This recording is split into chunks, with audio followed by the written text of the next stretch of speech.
So, Adrian, one of our most interesting guests, without question, the guy who had 100 hours with the Son of Sam. What were some of your takeaways? Yeah, first off, I mean, yesterday or the day before when I started thinking about this, I was like, well, we're having the Son of Sam interviewer on our show about anxiety at work, but it worked because first off, there's so much to learn in here. What creates somebody who does this horrific things as Berkowitz did?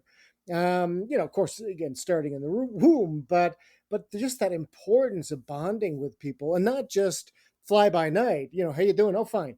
It's those close relationships we talk about in anxiety at work that are so important that we feel like sometimes I'm going to be isolated to help with my mental health. And you've said that's the worst thing you could possibly do, Yeah, right? yeah, yeah. When he said there's a difference between being and bonding, that really struck Mm, me as, are you really developing deep and meaningful relationships? Whether it's at work or in your personal life.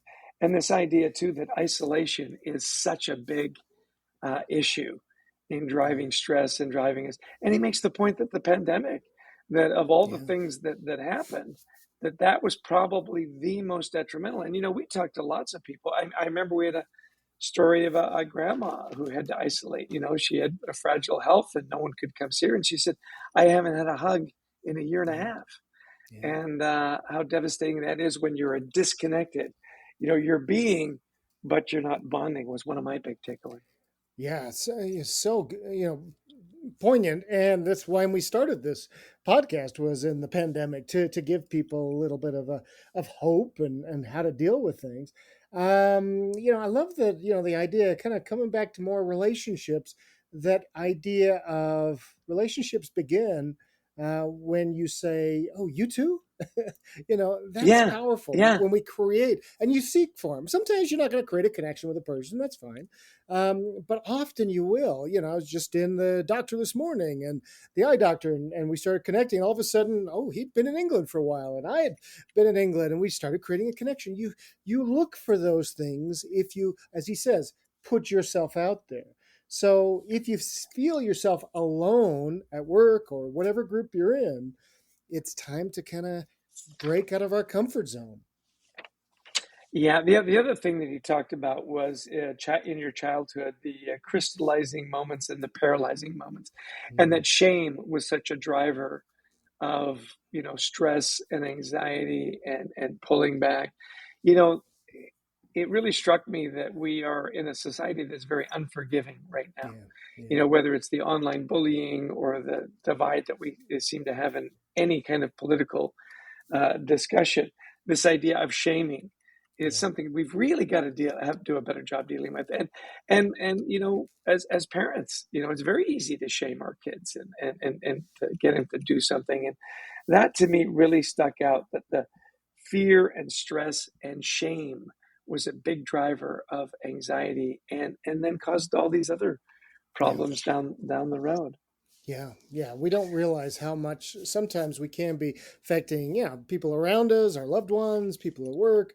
And yeah, so instead of shame, what about, hey, what can we learn next time? How can we do things, and what can we learn and move forward? As our friend Marshall Goldsmith says, it's not feedback, it's feed forward. How do we keep our eyes pointed ahead? So I Right. love that. Yeah, what a great, interesting podcast. Very different for us. And we really want to thank Mike Caparrelli for coming on. I want to thank our producer, Brent Klein, for putting this all together, to Christy Lawrence, who helps us find amazing guests, and to all of you who listened in. If you like the podcast, share it, tell your friends about it.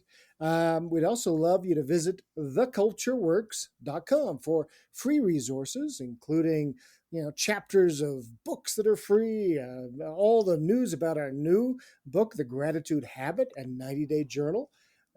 Great stuff on there, isn't there, Chess? Absolutely. And we love speaking, whether it's virtual or in person. We'd love to speak to your organization about, teamwork, resilience, culture, and of course, gratitude. And we also have our Anxiety at Work book that we would encourage you to pick up. It's also available on litvideobook.com. It's a video book. It's a 29-minute video book. We're very excited about this new format for learning. Well, Adrian, always great to be with you. Always great to have these interesting guests. And we would encourage you, if you like the podcast, please really do share it with others. We're hoping that we'll be able to reduce, that shame and anxiety in the workplace.